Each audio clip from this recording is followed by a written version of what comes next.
I have the pleasure to have William Arruda.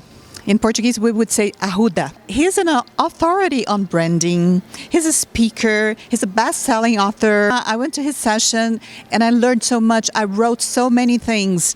I think that you've been working with branding for so long that you have an experience of how nowadays we can really, manage and create ourselves, our brand online, on social media, and being real.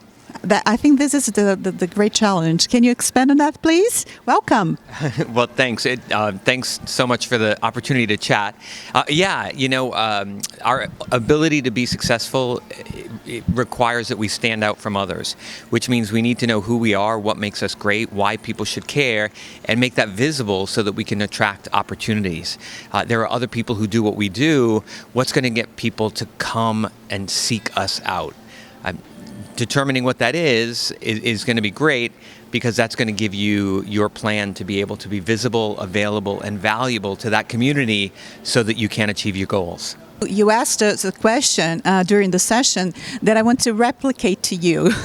The question was, what do people come to you for, right? Yeah. And so for you, William, what do people come to you for? Yeah, and by the way, this is a question that relates to your superpowers, right? So people typically come to us for the things that we're really good at, and they know that they can get from us. And superpowers is one of the elements of your personal brand. So I would say one of mine is encouragement. They seek, they know that I'm going to encourage them to do the things that they really want to do anyway, but maybe there's something that's preventing them from doing it. So people often come to me and they share some information and I say, yeah, you have to go for it, and then they do. And so that's one of my superpowers, I think. This is a great superpower. This is a talent. When we see you talking, we feel compelled, to really move forward and be more self-confident. And I think this is great. What do you think that are things that really prevent us to really be bolder and courageous and, and exposed in a good way what we have as our treasures, as our superpowers? Yeah. I think that we live in a world where we believe conformity is essential. It's scary to stand out. It's much easier to fit in, and we're taught from a very young age, right? In school, you need to fit in this way, and at home, your parents want you to fit in this way. And so we're almost taught a mindset that says to be successful, like just, be the way you're supposed to be, not be who you are. And so I think it's a little scary to really stand out, right? To not be like everyone else, because conformity seems just easier, and it just seems more prevalent and common. So I think for people to take that risk, to say, yeah, I'm going to stand out by the stuff that makes me great, and get people to be excited about me, not because I'm one of a million, but because I'm one of a kind. That's the power. But I do think it's a little scary for people, because it means like putting your real self out there. And not everyone's going to love you, right? We know strong brands often repel as many people as they attract. So sometimes, putting ourselves out there, it means that we're going to have to deal with a few people who may not necessarily engage or be interested in what we have to offer. Your position at Reach is CEO. What does CEO on your case stands for? Yeah, yes, it's not your typical CEO. I'm the Chief Encouragement Officer. I do see that it's my job to encourage people to be their best selves. I think it's really hard to do it, and I think I can be that fuel or that fire that can ignite something. And then we have someone being their own unique ingredient, because each of us has something unique to offer. When we make it a plan to offer that, the whole world is that much more interesting, because we have all of these unique ingredients creating something that's far more interesting and less bland or boring. Yes. This is very, very, very important. Myself, when I have to be in social media, there's so many ways, and you have to be on LinkedIn, Instagram, Twitter, or so many platforms. And I even have my website that I think it's valuable to have a platform that is not linked to any brand. How can I say that? Not associated with another social platform. You need your own platform where you can do what you want. You don't have to be constrained by the rules that they have. And I think it is good to have that. I don't think that everyone needs to be everywhere. I think part of the misconception about social media is, oh, I need a Facebook and an Instagram and a YouTube and a Twitter and a LinkedIn and a SlideShare and on and on and on.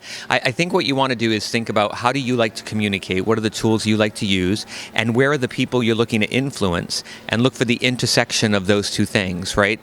For everyone in a professional capacity, they have to have a LinkedIn profile. Almost 1 billion people in the world do, and it's often the first place we go when we want to learn about somebody in a professional capacity. So that's a given for everyone, but when you add other tools on top of that, you want to pick the ones that are just the ones that you enjoy, because if you don't enjoy it, you're less likely to do it, and where you'll find your people, because you're only looking to influence a certain segment of people. Personal branding is about being selectively famous. It's not about being famous. It's about knowing who needs to know you so that you can reach your goals and always being visible to them.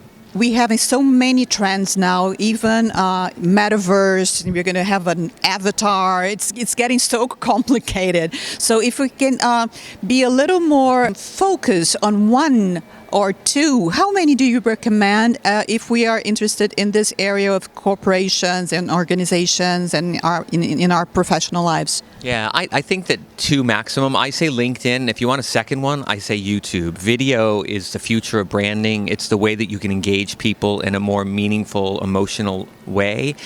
Video allows you to deliver not only words, but you have tone of voice, intonation, body language, all which helps you deliver a more powerful message. And now that everything has moved online, you want to be as compelling as you can be, and video allows you to do that. The other great thing about YouTube is if you have a video at YouTube and somebody Googles you, it's likely that that video will show up on page 1 of a Google search, and you want, when somebody is Googling you, you want them to be able to get the richest form of media to be able to connect with you. That's great. I have your book here. Thank you. It's Digital You.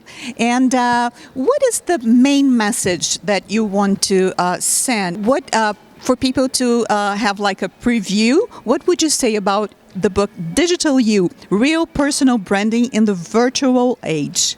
Yeah, so at the book, that there are 2 key messages, I think, in the book. One is that you should not think of virtual branding separate from real world branding.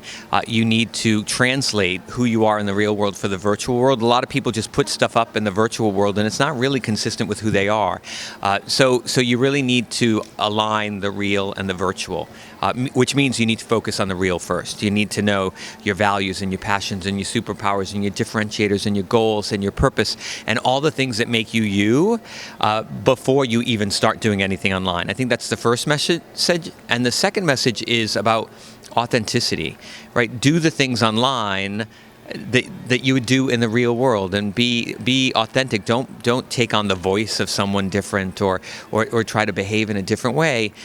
Just be your authentic self, regardless of whether you're in the virtual or real world. And then the flesh and bones you and the bits and bytes you will be totally aligned, and no one will, regardless of where people meet you, they'll be experiencing that same person. And I think the last thing the book shares, I know I said 2, but I'm gonna. I love that. Please. It's really that this doesn't have to be hard. It doesn't have to be onerous. It doesn't have to be time consuming. If you spend a little bit of time, I recommend 9 minutes a day, just 9 minutes a day in social media, so that you can be visible, available, and valuable to your audience, you will build a strong brand, right? Through being consistent and clear in the message that you share.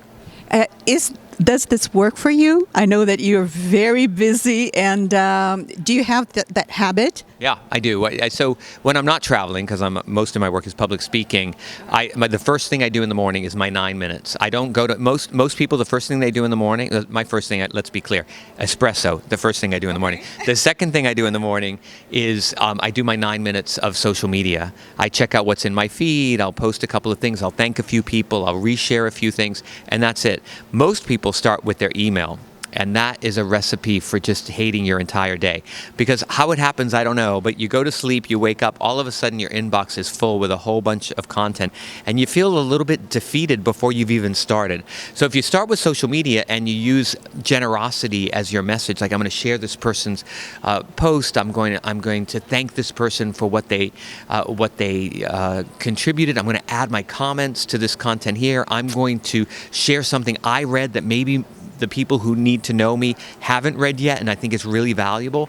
And so if you do it from a place of both, authenticity and generosity, then you're kind of, your first thing you do in the morning, besides sip your espresso, is give. And that's a great way to start your day. That sets your day off in a whole different direction. Yes, it's very important for us not to be overwhelmed in the morning. You have to do so many things in social media, and then if you are in this place of like sharing and serving and gratitude, I think your day begins in a great way. It's a mindset, right? It's a mindset that keeps you focused on what's important, and maybe a little bit. We can get completely lost in our email, and so maybe you're like this a little bit higher level way to start your day, and maybe it keeps you, not so much in the weeds and a little bit more at a higher level. Works for me. And before you sleep, also.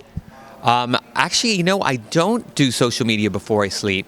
I do try to do something. What I won't do is something that I don't like, or something that I feel I have to do. I try to do the last thing I do before I go to sleep be something positive.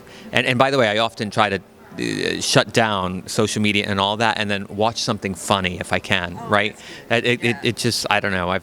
You wake up with a better mood, I think. I think that when you wake up and when you go to sleep are sacred times. So you have to take care of yourself during those periods of time.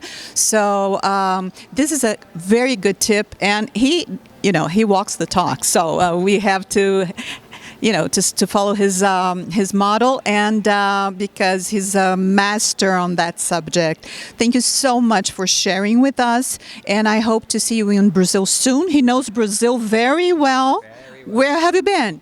I've been to Rio, Cabo Frio, the Búzios, Sao Paulo, Porto Alegre, Florianopolis, a lot of places. Curitiba, yeah. I love that. So thank you so much for sharing your wisdom with Inside Conferences.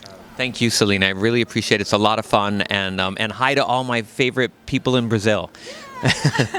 Thank you. Hug.